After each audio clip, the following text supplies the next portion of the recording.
అందరికీ నమస్కారం. Welcome to GMK TV.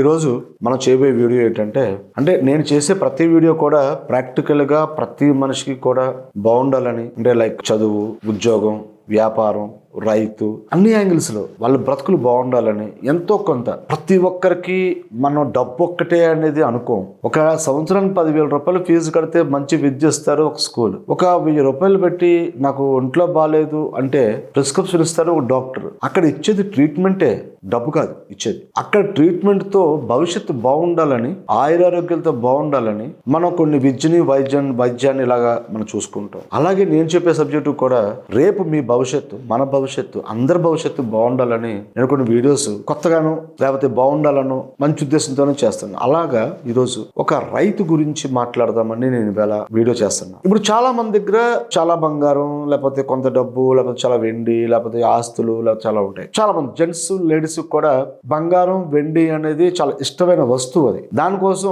లక్షల రూపాయలు ఖర్చు పెడుతూ ఉంటాం. లక్షలు ఇవాళ వేలతో వచ్చేది కాదు. మినిమం 1,00,000 అయిపోయింది బంగారం. కొన్ని 1,00,000 పెట్టి కొన్న బంగారం మనం ఏమైనా ఎవరైనా వేసుకుంటున్నారా? వేసుకోగలుగుతున్నారా? వేసుకునే ధైర్యం ఉందా?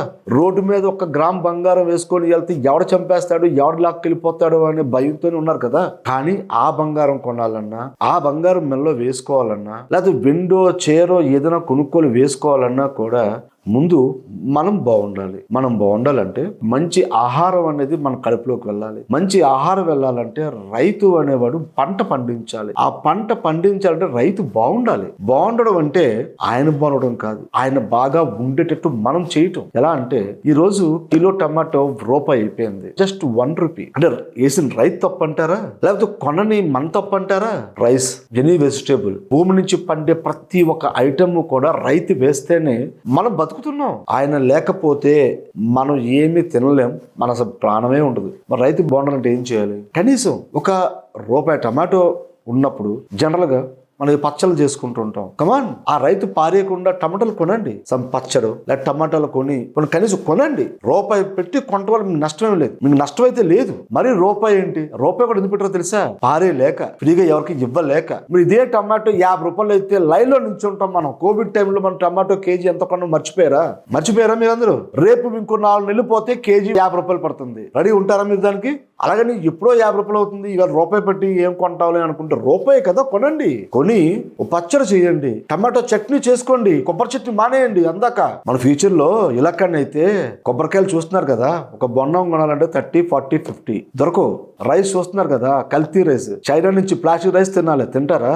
అన్ని కల్తీలు అవుతున్నాయి. ఉన్న ఒరిజినల్ గా ఉన్న టమాటాలు ఫ్రీగా రూపాయి వస్తుందంటే ఒరిజినల్ పెడతాడు, కల్తీ పెట్టడు వాడు. కాబట్టి దయచేసి మీరు ఆ రైతుకు కూడా మీరు సేవ్ చేసి, రైతు పారేయకుండా కొంచెం మీరు చెయ్యి వేస్తే రైతు బాగుంటాడు. రైతు బాగుంటే ఆయన మళ్ళీ ఇంకో పంట వేస్తాడు. ఆల్రెడీ రైతు వెయ్యాలంటేనే గుండెల్లో రాళ్ళు పడుతున్నాయి. ఎందుకంటే ఓ పక్క నుంచి మంచి యూరియా దొరకట్లేదు, కల్తీ యూరియా దొరుకుతుంది. సమయానికి నీరు రావట్లేదు. కొన్ని నీరు వచ్చినా కరెంటు ఉండదు. కొన్ని కరెంటు ఉన్నా కూడా టైంకి ఏ వరదలు వచ్చేసి మొత్తం పంట అంతా కొలాప్స్ అయిపోద్దామోనని భయం. రైతు మొత్తం పోతే ఆల్రెడీ రైతు కూడా కొన్ని కంపెనీస్లో ఉద్యోగాలకి, లేకపోతే ఉన్న ల్యాండ్లు అమ్మేసి ఖాళీగా ఉంటున్నారు తప్ప రైతు పని చేయాలనుకోవట్లేదు. ఎందుకంటే ఇది ఒక రీజన్ మాత్రమే. ఇలాంటి రీజన్స్ నేను ఇంకా రైతుల కోసం చాలా చేస్తాను. ఎందుకంటే నాకు ఈ ప్రపంచంలో 5-10 మందిలో కొన్ని వృత్తుల ధర్మం చేస్తుంటారు. ఒక మంచి డాక్టర్స్ ఉన్నారు, మంచి జడ్జిలు ఉన్నారు, మంచి రైతులు ఉన్నారు, మంచి విద్య చెప్పేవాళ్ళు ఉన్నారు, మంచి సోషల్ వర్కర్స్ ఉన్నారు, చెట్లు వేసేవాళ్ళు, ఇలాంటి వాళ్ళు. వీళ్ళు కొంతమంది నాకు చాలా ఇష్టం, చాలా గౌరవం కూడా. రైతులు అంటే నాకు చాలా ఇష్టం. కాబట్టి నేను ఇష్టంతో కాబట్టి చెప్పట్లేదు, మనం బ్రతకాలి కాబట్టి చెప్తున్నాను. మీ అందరూ కూడా బాగుండాలి కాబట్టి చెప్తున్నాను. పంటకి, ఆ రైతుకి మీరు మంచి చేయండి. ఏం చేయక్కర్లేదు. రూపాయి టమాటా అయినా ఎంత ఉన్నా కూడా కానీ మినిమం రేటు చాలా తక్కువ రేటు కొనండి. రైతు పారేసే పరిస్థితి, ఒక షాప్ వాడు కూడా రోడ్డు మీద పారేసే పరిస్థితి తేకండి. అది రోడ్డు మీద పారేయడం అంటే మన కడుపుని మనం కుట్టుకోవటమే. జై హింద్.